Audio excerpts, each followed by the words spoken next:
السلام علی رسول اللہ باب المصافحة والمعانقة عن قتادة رضی اللہ عنہ قال قلت لأنس أكانت المصافحة في أصحاب رسول الله صلى الله عليه وسلم قال نعم وعن أبي هريرة رضی اللہ عنہ قال قبل رسول الله صلى الله عليه وسلم الحسن بن علي وعنده الأقرع بن حابس فقال الأقرع إن لي 10 من الولد ما قبلت منهم أحدا فنظر إليه رسول الله صلى الله عليه وسلم ثم قال من لا يرحم لا يرحم۔ اسلام ایک کامل اور مکمل بلکہ اکمل مذہب ہے، لہذا زندگی گزارنے کے تمام تر طریقے اور تمام تر مسائل اور فضائل کو بیان کرتا ہے۔ چنانچہ یہ جو روایات آپ حضرات کے سامنے بیان ہو رہی ہیں، یہ رسول اکرم صلی اللہ علیہ وسلم کے مبارک فرامین میں سے وہ روایات ہیں جن کا تعلق حسن معاشرت سے ہے۔ ظاہر انسان دنیا میں آیا ہے تو وہ انسانوں کے ساتھ رہے گا، تو جب انسانوں کے ساتھ رہے گا تو اس کی معاشرت کیسے بہتر ہو، اس کے متعلق فضائل اور مسائل پیارے پیغمبر علیہ السلام نے بیان کیے۔ چنانچہ سب سے پہلے سلام کے متعلق بیان کیا، اس کی فضیلت کو بیان کیا، سلام کرنے کے طریقہ کار بیان کیا، سلام کے اندر استعمال ہونے والے کلمات کو بیان کیا، سلام کی ابتدا کیسے ہوئی اس بات کو بیان کیا، سلام کرنے پر فضائل کیا ہیں، اس پر ثواب کیا ملے گا اس کو بیان کیا، سلام کرنے کا طریقہ کار کیا ہونا چاہیے اس کو بیان کیا مکمل تفصیلات۔ دوسری چیز بیان کی استئذان، اجازت طلب کرنا۔ تو اجازت طلب کرنے کے اندر 2 چیزیں آتی ہیں، ان میں سے پہلے سلام ہے اور اس کے بعد اجازت طلب کرنا ہے۔ چنانچہ اجازت طلب کرنے کے اندر بھی جو کلمات استعمال ہوتے ہیں وہ سلام کے ہوتے ہیں۔ چنانچہ 3 مرتبہ سلام کرنا، پہلا سلام تعارف والا، دوسرا سلام اجازت والا اور تیسرا سلام واپسی کی طرف اشارہ کرنے والا۔ اس بنیاد پر پہلے سلام کے متعلق بیان ہوا اور پھر اجازت کے متعلق بیان ہوا کہ اجازت کے اندر بھی سلام ایک لازمی جز ہے، اور میں نے آپ کو بتلایا کہ انبیاء حضرات صحابہ کرام یا پیغمبر کی تعلیمات کے اندر دروازہ بجانا ثابت نہیں ہے، دروازے کو دستک دینا ثابت نہیں ہے، بلکہ وہاں پر کسی کے دروازے پر جا کر سلام کے کلمات کا کہنا ثابت ہے، اس لیے اجازت کے ضمن میں سلام کا پہلو۔ جو تیسری چیز یہاں پر آگے بیان ہو رہی ہے اس کو کہا جائے گا مصافحہ۔ دیکھیے اسلام کے اندر سلام کا الگ مقام ہے، اسلام کے اندر سلام کا الگ مقام ہے اور اسلام کے اندر مصافحہ کا الگ مقام ہے، لیکن اسلام کے اندر وہ سلام کہ جس کے اندر مصافحہ بھی ہو اس کو مسنون طریقہ یا سلام کا کامل طریقہ کہا گیا ہے۔ اب یہاں پر 2 لفظ بیان ہوئے ہیں، ایک ہے مصافحہ اور ایک ہے معانقہ۔ مصافحہ کا مطلب ہاتھ ملانا اور معانقے کا مطلب گردن ملانا، جس کو ہم گلے ملنا کہتے ہیں۔ مصافحہ کا لفظ جو نکلا ہے وہ صفحہ سے نکلا ہے۔ ہم جو کاپیاں کھولتے ہیں اس میں انگلش میں جو پیج جس کو کہتے ہیں، اردو زبان میں اس کو کیا کہتے ہیں؟ صفحہ۔ تو صفحہ عام طور پر اس چیز کو کہا جاتا ہے، کسی بھی چیز کے چوڑے حصے کو صفحہ کہا جاتا ہے، ٹھیک ہے؟ تو مصافحے کو مصافحہ کہنے کی وجہ کیا ہے کہ ایک ہاتھ کی چوڑائی دوسرے ہاتھ کی چوڑائی پر رکھ دی جائے، اس کو مصافحہ کہا جاتا ہے۔ اسلام نے اس کا طریقہ کار بھی بتلایا ہے۔ چنانچہ بھی آگے جو روایات آئیں گی وہ 2 قسم کی ہوں گی، ایک روایتیں وہ ہوں گی جن سے پیغمبر کی طرف سے مصافحہ کرنا ثابت ہے، اور دوسری روایات وہ ہوں گی کہ جن میں پیغمبر کی جانب سے گردن ملانا یعنی کہ آپس میں ملاقات کے موقع پر گلے ملنا ثابت ہوگا۔ اسلام نے مصافحے کے متعلق جو تعلیمات دی ہیں اس میں پیارے پیغمبر صلی اللہ علیہ وسلم سے ذخیرہ احادیث میں دونوں ہاتھوں سے مصافحہ کرنا یہ کہیں پر ثابت نہیں ہے کہ پیغمبر نے دونوں ہاتھوں سے مصافحہ کیا ہو۔ یہ تو ثابت ہے کہ پیغمبر نے مصافحہ کیا ہے، لیکن دونوں ہاتھوں سے مصافحہ کیا ہو یہ ثابت نہیں ہے۔ البتہ ایک روایت آتی ہے کہ جس میں عبداللہ ابن مسعود رضی اللہ تعالی عنہ کا ہاتھ اللہ کے نبی نے دونوں ہاتھوں کے بیچ میں پکڑ لیا تھا، اس سے دونوں ہاتھوں سے مصافحہ کرنا بھی ثابت ہو گیا۔ ہمارے جو بڑے گزرے ہیں جن کو ہم بزرگان دین کہتے ہیں، ان حضرات کے یہاں جو کامل یا مسنون یا بہترین یا افضل طریقہ ہے ہاتھ ملانے کا، وہ دونوں ہاتھوں کے ساتھ ہاتھ ملایا جائے۔ پیارے پیغمبر صلی اللہ علیہ وسلم کا جو طریقہ کار تھا کہ اللہ کے نبی سے اگر کوئی ہاتھ ملاتا تھا تو جب تک وہ اگلا بندہ اللہ کے نبی کا ہاتھ نہ چھوڑتا، اللہ کے نبی بھی ہاتھ چھوڑوایا نہیں کرتے تھے۔ تو یہ بھی ایک سنت طریقہ ہے۔ اسلام نے اس کو بھی سنت کہا، مطلب پسند کیا کہ دونوں ہاتھوں سے، لیکن ایک ہاتھ سے سلام کرنے کو اسلامی تعلیمات سمجھنے والوں نے اس کو پسند نہیں کیا۔ تو سلام کرنا الگ سنت ہے، لیکن سلام کے ساتھ مصافحہ کرنا یہ پورا کا پورا سلام ادا ہو جاتا ہے۔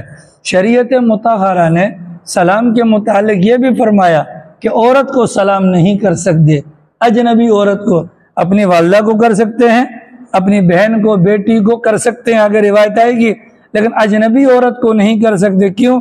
جس عورت کو دیکھنا جائز نہیں، اس عورت کو ہاتھ ملانا بھی جائز نہیں۔ البتہ جو بوڑھی خواتین ہیں تو بوڑھی خواتین کو سلام کرنا تو جائز ہے کیونکہ فتنے کا اندیشہ نہیں ہے، لیکن بوڑھی خواتین کو بھی ہاتھ ملانا جائز نہیں ہے، اس لیے کہ بہرحال وہ حرام تو ہے، حرام ہونے میں کوئی انکار نہیں۔ اسلام نے سلام کے متعلق لفظ السلام علیکم کو سنت کہا، ہاتھ ملانے کو پسند کیا، لیکن جھکنا یا سلام کرنے کے بعد ہاتھ پر سینے پر ہاتھ رکھ لینا یہ سنت سے ثابت نہیں ہے۔ سلام کرنے کے بعد ہاتھ سینے پر رکھ لینا یا سلام کرنے کے موقع پر یوں سینے کو جھکا لینا، اس کو شریعت نے پسند نہیں کیا اور نہ ہی کسی حدیث کے اندر اس کا ثبوت ملتا ہے۔ اچھا ٹھیک ہے جی، اتنی بات واضح ہو گئی۔ مصافحہ کرنا سنت ہے، مرد کو کریں گے، عورت کو نہیں، خسرے کو بھی نہیں کر سکتے۔ آج ایک خسرا دیکھا اتنا لمبا تھا یہاں دروازے سے اندر نہیں آ سکتا۔ جی خسرا تو تیسری مخلوق ہے، ان کا جنازہ بھی رات کو ہوتا ہے۔ آری سمجھ شریفہ میں سلام کرنا سنت ہے، کس کو؟ مرد کو کریں گے، عورت کو نہیں کریں گے۔ اگر بوڑھی ہے تو سلام کریں گے لیکن ہاتھ نہیں ملائیں گے، ٹھیک ہے۔ لیکن اس کے ضمن میں یہ سمجھ لیں کہ نمازوں کے بعد جو ہاتھ ملانے کا رواج ہے اس کو سنت نہ سمجھا جائے، یہ بدعت ہے۔ اگر اس کو ثواب سمجھ کر کیا جائے گا تو یہ بدعت ہے، یہ سنت نہیں ہے۔ اس لیے سنت نہیں ہے کہ سلام ملاقات کے موقع پر سنت ہے یا مصافحہ ملاقات کے موقع پر سنت ہے۔ ہم نے بھی نماز پڑھ لی ہے تو نماز کے بعد امام صاحب بیٹھ جائیں اور سارے لوگ اگر ہاتھ ملاتے رہیں یہ بدعت ہوگا، یہ سنت قتادہ کی روایت ہے کہ میں نے حضرت انس سے سوال کیا۔ حضرت انس سے سوال کیوں کیا؟ حضرت انس پیغمبر کے 10 سال تک خدمت گار رہے، تو خدمت گار رہنے کا مطلب کیا ہے؟ وہ پیغمبر کے ساتھ رہے تو صحابہ کرام کے حالات سے وہ بخوبی واقف تھے۔ تو میں نے پوچھا کیا سرکار کے ساتھی آپس میں مصافحہ کرتے تھے، ہاتھ وغیرہ ملاتے تھے؟ انہوں نے کہا جی ہاں، ہاتھ ملایا کرتے تھے۔ تو گویا کہ ہاتھ ملانا اور دونوں ہاتھوں سے ہاتھ ملانا یہ پیغمبر کی یا حضرات صحابہ کرام کی سنت ہے، اور یہ کامل اور پورا کا پورا سلام کہلائے گا۔ اگر ایک ہاتھ سے کریں گے یا بغیر ہاتھ ملائے کریں گے سنت تو ادا ہو جائے گی، لیکن سلام کا وہ طریقہ جس کے اندر سلام اور مصافحہ شامل ہے وہ طریقہ ادا نہیں ہوگا تو جتنا ثواب ملنا چاہیے تھا اتنا ثواب حضرت ابو ہریرہ کی ہے۔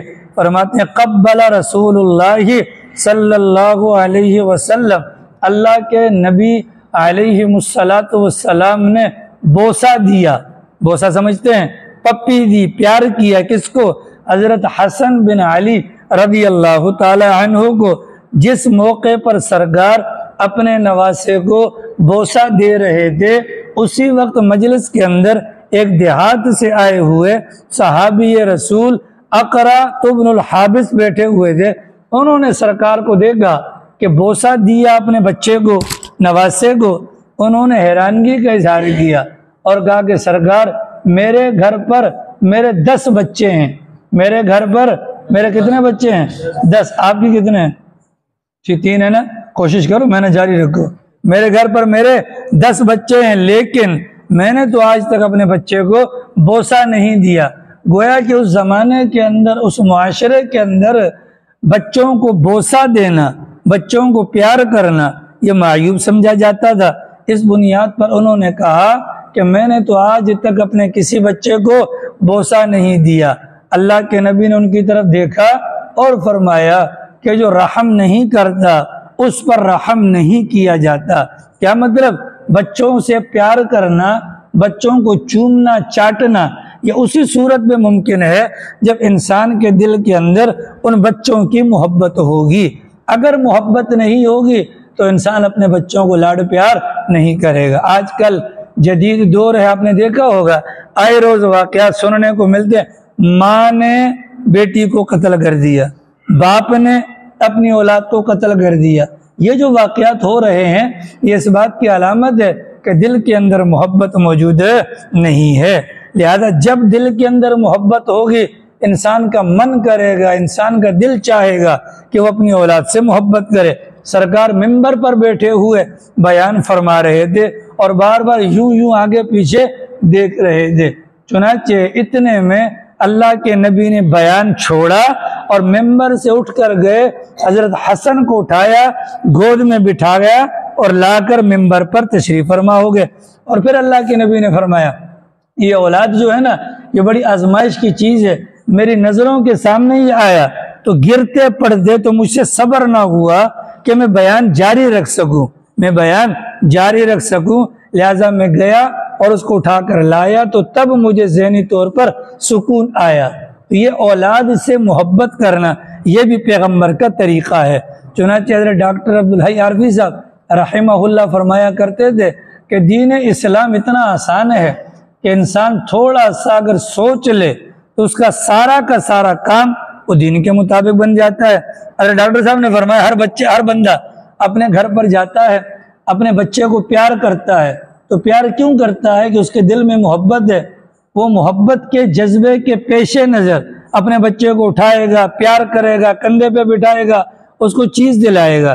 اب جو بندہ گھر پر جائے 1 منٹ کے لیے رک جائے، اس کا دل کر رہا ہے کہ میں بچے کو اٹھا کر پیار کروں، 1 منٹ کے لیے رک جائے اور زاویہ نگاہ کو بدل دے اور دل میں کیا تصور کرے، میں بچے کو اٹھاؤں گا اس وجہ سے نہیں کہ مجھے اس سے محبت ہے، بلکہ اس وجہ سے کہ بچے کو اٹھانا میرے نبی کی سنت تھی۔ اب یہ اٹھانا سنت رسول کی وجہ سے اس کے لیے ثواب کا باعث بن جائے گا۔ بچے کو پیار کرنے کو دل کر رہا ہے تو بچے کو پیار کرنے کے موقع پر اس محبت کے جذبات کو 1 منٹ کے لیے پیچھے کر لے اور یہ تصور کر لے کہ میں اس بنیاد پر کر رہا ہوں کہ میرے نبی نے یہ عمل کیا ہے، تو اس عمل ایک پپی لینے پر، بچے کو بوسہ دینے پر پیغمبر کی سنت زندہ ہو جائے گی۔ اور جس زمانے کے اندر پیغمبر کی سنتیں فوت ہو رہی ہوں، ایک سنت کو زندہ کرنے پر 100 شہیدوں کا ثواب ملتا ہے۔ یہ سمجھ شریفہ میں فائدہ ہے کہ نہیں جناب؟ تو بچوں کو آپ بھی پیار کرتے ہیں، آج رات کو آپ تو خیر رات 2 بجے گھر جاتے ہیں، ٹھیک ہے، تو بچے اور بچے کی اماں دونوں سو رہی ہوتی ہیں۔ آپ جب بچے کو پیار کریں، لال خان آج جا کر بچے کو پیار کرنا ہے پیغمبر کی سنت سمجھ کر، عبد الرحمن پیغمبر کی سنت سمجھ کر، اس کا فائدہ کیا ہوگا؟ چنانچہ حضرت مفتی شفیع صاحب رحمہ اللہ فرمایا کرتے تھے، کیا اللہ کرے میں آپ کو سمجھا پاؤں، وہ حضرات تھے کہ اس بات پر کہ اللہ کے نبی علیہ السلام کی مکمل سنتوں پر اگر عمل ہو جائے، انسان کا یعنی مسلمان کا 24 گھنٹے کے اندر کوئی ایک لمحہ بھی وہ ثواب سے خالی نہیں۔ ارے مفتی صاحب فرمایا کرتے تھے کہ میں جب بیت الخلاء کے اندر جاتا ہوں تو ظاہر ہے کہ تقاضے کے لیے کچھ وقت تو لگتا ہے، میں اس وقت کو بھی بچانے کی کوشش کرتا ہوں، لہذا جتنی دیر میرے تقاضے کا عمل چل رہا ہوتا ہے اس وقت کو بچانے کے لیے، کیونکہ پیغمبر کی سنت ہے کہ وقت کو ضائع نہ کیا جائے، اس وقت کے اندر بیت الخلاء میں موجود جو لوٹا ہوتا ہے اس لوٹے کو دھونے کے اندر اپنا وہ وقت لگا دیتا ہوں۔ اس بنیاد پر ہمارے بڑے فرماتے ہیں اگر کوئی بندہ سنت کی ٹھان لے اور اپنے ہر کام کے اندر سنت کے مطابق عمل پیرا ہونے کی کوشش کرے تو بیت الخلاء میں جانا اور بیت الخلاء سے آنا بھی اس بندے کو اللہ کا ولی بنا دے۔ یہ جو سلام کرنا یا بچوں کو پیار کرنا یا مصافحہ کرنا اس کا کتنا فائدہ ہے؟ اقبال بھائی یہیں پر ہے، ٹھیک ہے۔ اگلی روایت سنیے، برہ ابن عازب کہتے ہیں قال النبی صلی اللہ علیہ وسلم کہ سرکار نے فرمایا ما من مسلمین، سر رفیق صاحب کیا فرمایا سرکار نے؟ ما من، پڑھیے ما من مسلمین، اور اللہ کا شکر ادا کریں جو کلام آج آپ کی زبان پر جاری ہوا آج سے 1400 سال پہلے یہ پیغمبر کی زبان پر جاری ہوا۔ اللہ کا احسان ہے کہ نہیں؟ ٹھیک ہے۔ اللہ کے نبی نے فرمایا جب بھی دو مسلمان، کیا فرمایا اللہ کے نبی نے؟ بولنا، بول بھائی بول، جب بھی دو مسلمان آپس میں ملاقات کرتے ہیں اور ملاقات کے موقع پر مصافحہ کرتے ہیں، ملاقات کرتے ہیں اور ملاقات کے موقع پر مصافحہ کرتے ہیں، الا غفر لہما قبل ان یتفرقا، ان دونوں کے جدا ہونے سے پہلے اللہ تعالیٰ ان دونوں کے گناہوں کو معاف فرما دیتے ہیں۔ کس قدر فضیلت کی بات ہے کہ نہیں؟ لیکن یہ جو معافی کا چکر ہے، یہ جو چھوٹے چھوٹے گناہ ہم سے ہو جاتے ہیں، ہاتھ ملانے سے وہ چھوٹے چھوٹے گناہ معاف ہو جاتے ہیں۔ لیکن یہ صورت میں ہوگا کہ جب ہاتھ ملانا رواج کا نہ ہو، ہاتھ ملانا رواج کا نہ ہو، ہاتھ ملانا دکھلاوے کا نہ ہو، ہاتھ ملانا شرما شرمی سے بچنے کے لیے نہ ہو، بلکہ ہاتھ ملانا اس جذبے کے پیش نظر ہو کہ جس پیغمبر نے سلام کے متعلق بتلایا اسی پیغمبر نے مکمل سلام مصافحے کے ساتھ قرار دیا۔ یعنی جو زبان پر میں کلمات کہہ رہا ہوں پیغمبر کی سنت کو زندہ کرنے کے لیے تو میں مصافحہ کر کے بھی اس کو مکمل کر لوں، اس بندے کے گناہ معاف ہوں گے۔ اس بندے کے کیا معاف ہوں گے؟ گناہ معاف ہوں گے۔ آپ مصافحہ کریں گے؟ جی ٹھیک ہے۔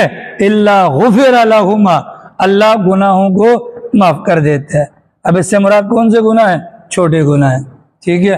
اگر ہمارے چھوٹے چھوٹے ہی معاف ہو جائیں نا تو ہمارے بڑوں انشاءاللہ ویسے ہی معاف کر دے گا، کیونکہ چھوٹوں کا گند زیادہ ہوتا ہے، چھوٹے گناہوں کا گند زیادہ ہوتا ہے، اس وجہ سے بڑوں سے توبہ کی توفیق نہیں ہوتی۔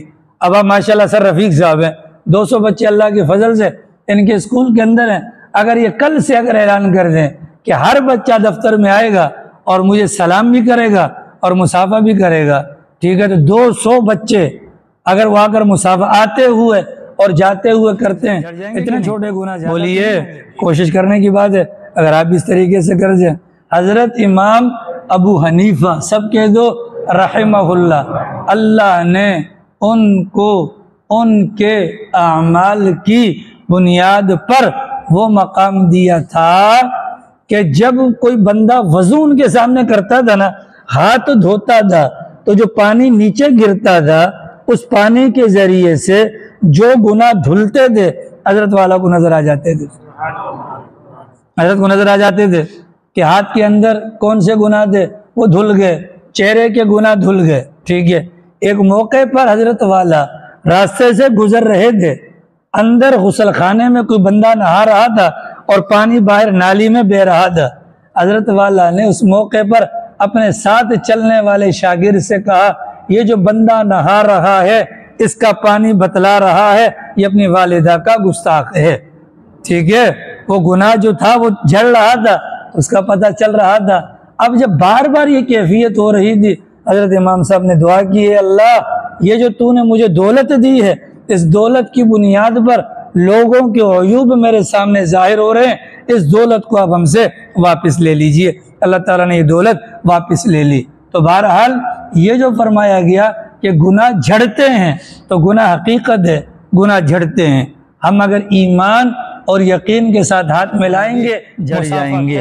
وعن انس سے، حضرت انس کے دوسری روایت ہے کہ اللہ کے نبی سے ایک صاحب نے پوچھا یا رسول اللہ ہماری جب آپس میں کسی سے ملاقات ہو تو ہم کیا کریں؟ گویا کہ 3 چیزیں ہیں، نمبر 1 ہے سلام مصافحہ، دوسرا ہے گلے ملنا اور تیسرا ہے جھکنا۔ تیسرا ہے جھکنا. یہ تینوں الگ الگ چیزیں ہیں. سرکار جب ہماری آپس میں ملاقات ہو تو کیا ہم فوراً جا کر گلے لگ جائیں؟ اللہ کے نبی نے فرمایا نہیں. سرکار جب ہماری ملاقات ہو کیا گلے کے سامنے جا کر جھک جائیں؟ اللہ کے نبی نے فرمایا نہیں. سرکار جب ہماری ملاقات ہو تو کیا ہم آپس میں مصافحہ کر لیں، ہاتھ ملا لیں؟ سرکار نے فرمایا بالکل. سرکار نے فرمایا بالکل. گویا کہ تین الگ الگ چیزیں ہیں، تین الگ الگ چیزیں ہیں. تو گلے ملنا ثابت ہے، لیکن گلے ملنے سے پہلے ہاتھ ملانا ثابت ہے. اس روایت سے پتہ چلتا ہے. آگے اگرچہ اجازت آگے والی روایت کے اندر مل جاتی ہے کہ پہلے ہاتھ نہ ملاؤ، پہلے گلے مل لو، لیکن ان صحابہ نے جو سوال پوچھا اس سوال کے اندر انہوں نے تین باتیں پوچھی. سرکار ہم گلے مل لیں؟ نہیں. سرکار ہم جھک جائیں؟ نہیں. سرکار مصافحہ کر لیں؟ بالکل کر لیں. اس میں ہمارے لیے تعلیم کیا مل گئی؟ اگر کوئی بندہ ہمارے سامنے آ جائے تو ہم نے جھکنا نہیں ہے. بہت سارے لوگوں کی عادت ہوتی ہے گھٹنے چھوتے ہیں، یہ حرام ہے. گھٹنے چھوتے ہیں حرام ہے. جب اتنے کی اجازت نہیں ہے تو گھٹنے تو نیچے تک آتے ہیں. لہذا گھٹنوں کو ہاتھ لگانا یہ تعظیم کے زمرے میں آتا ہے اور یہ شرک کے زمرے میں آ جاتا ہے. لہذا بالکل اسٹریٹ فارورڈ ہو کر انسان کو اگلے سے ملنا چاہیے، سینہ بسینہ. بعض لوگ گلے ملتے ہیں.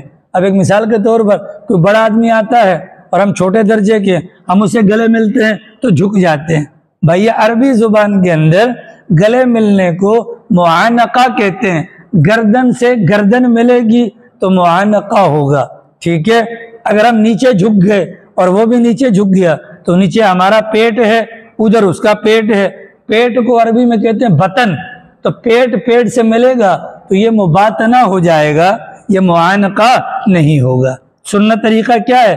گردن سے گردن ملانا. گردن کی روایت ہے ان رسول اللہ صلی اللہ علیہ وسلم، اللہ کے نبی نے فرمایا تمام عیادت المریض. ما قبل میں آپ نے پڑھا کہ مومن کے مومن پر 6 حق ہیں. ان میں سے پہلا حق کیا تھا؟ اگر مومن بیمار ہو جائے اس مومن کی عیادت کرنی ہے. ٹھیک ہے. اب یہاں پر فرمایا گیا ایک مومن دوسرے مومن کی عیادت کیسے کرے؟ فرمایا مکمل عیادت اس بات کا نام ہے کہ مریض کے پاس جائے اور مریض کے سر پر ہاتھ رکھے یا اس کے ہاتھ پر ہاتھ رکھے. مریض کے سر پر ہاتھ رکھے یا مریض کے ہاتھ پر ہاتھ رکھے اور زبان سے کہے تمہارا کیا حال ہے. زبان سے کہے.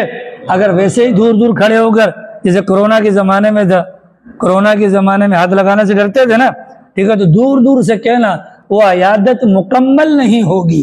عیادت ہوگی لیکن جو مکمل عیادت ہے اس کی پیشانی پر یا اس کے سر پر ہاتھ رکھنا ہے اور اس کے ہاتھ پر ہاتھ رکھ کر اس سے پوچھنا ہے کہ فَيَسْأَلُهُ كَيْفَ ہوا، کیا حال ہے بھائی آپ کے؟ کیا پوچھنا ہے؟ کیا حال ہے آپ کے؟ وَتَمَامُ تَحِيَّاتِكُمْ بَيْنَكُمُ الْمُصَافَحَةِ. اور پیغمبر نے دوسری بات فرمائی تمہارا آپس میں مکمل سلام تب ہوگا جب سلام کے ساتھ مصافحہ ہوگا. ٹھیک ہے. چھینگاری ہوا رہی ہے. چلو ایک واقعہ سنا دیتا ہوں تاکہ نیند والوں کی نیند بھاگ جائے. ایک بندے نے کھڑے ہو کر غور سے سنیے گا، جن حضرات کی وجہ سے میں لطیفہ سنا رہا ہوں تو اللہ کرے وہ سمجھ جائے تاکہ نیند بھاگ جائے. ایک بندے نے کھڑے ہو کر اپنی بیوی کو 3 طلاقیں دے دی. جاگ جاؤ بھائی جاگ جاؤ، اللہ کرے آپ کی آنکھیں کھل جائیں. ایک بندے نے کھڑے ہو کر کھلم کھلا منہ چھوڑ ایک بندے نے کھڑے ہو کر کھلم کھلا اپنی بیوی کو 3 طلاقیں دے دی. جس عورت کو طلاقیں دی اس کے 4 بیٹے تھے. اس کے 4 بیٹے تھے. ان 4 بیٹوں میں سے 3 بیٹوں نے کہا کہ طلاق ہو گئی ہے، بڑے بیٹے نے کہا طلاق نہیں. ٹھیک ہے. بڑے بیٹے نے کہا طلاق. بات محلے میں چل گئی، سارے محلے والوں نے کہا طلاق ہو گئی ہے. 3 دفعہ کھلم کھلا طلاق. مسجد کے مولوی کے پاس کہانی گئی، مولانا نے کہا طلاق نہیں ہوئی. نہیں ہوئی. سب کے کان کھڑے ہو گئے. اس نے کھلم کھلا اپنی بیوی کو 3 مرتبہ طلاق دی. اس عورت کا شوہر، اس عورت کے 3 بیٹے کہہ رہے ہیں کہ طلاق ہو گئی، پورا محلہ کہہ رہا ہے طلاق ہو گئی، اور محلے کا امام کیا کہتے ہیں؟ طلاق نہیں ہوئی. اب ظاہر سی بات ہے جب محلے کے امام نے کہا طلاق نہیں ہوئی اس عورت کے بڑے بیٹے نے کہا یہ مولوی بڑا قابل ہے، واقعی دیکھا میں تو پہلے کہہ رہا تھا طلاق نہیں ہوئی ہے، یہ سارے کے سارے محلے والے جاہل، ان کو پتہ ہی نہیں۔ مولانا آپ نے بالکل صحیح کہا۔ وہ مولانا کو تھپکی دینے لگا، آپ نے واقعی صحیح کہا طلاق نہیں ہوئی، ٹھیک ہے۔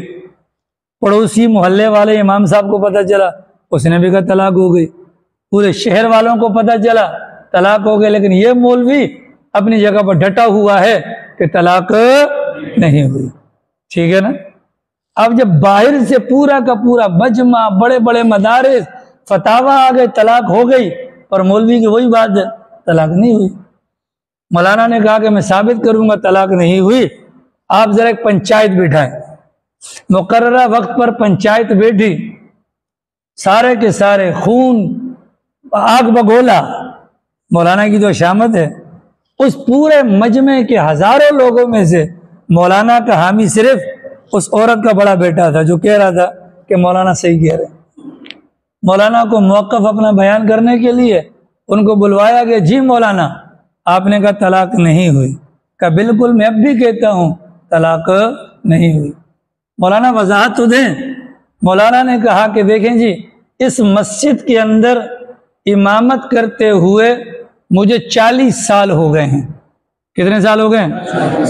اور یہ بچہ جو اس وقت اس عورت کا بچہ اور میرا حامی ہے، اس کی عمر ہے 35 سال۔ اس بچے کی عمر کتنی ہے؟ 35 سال۔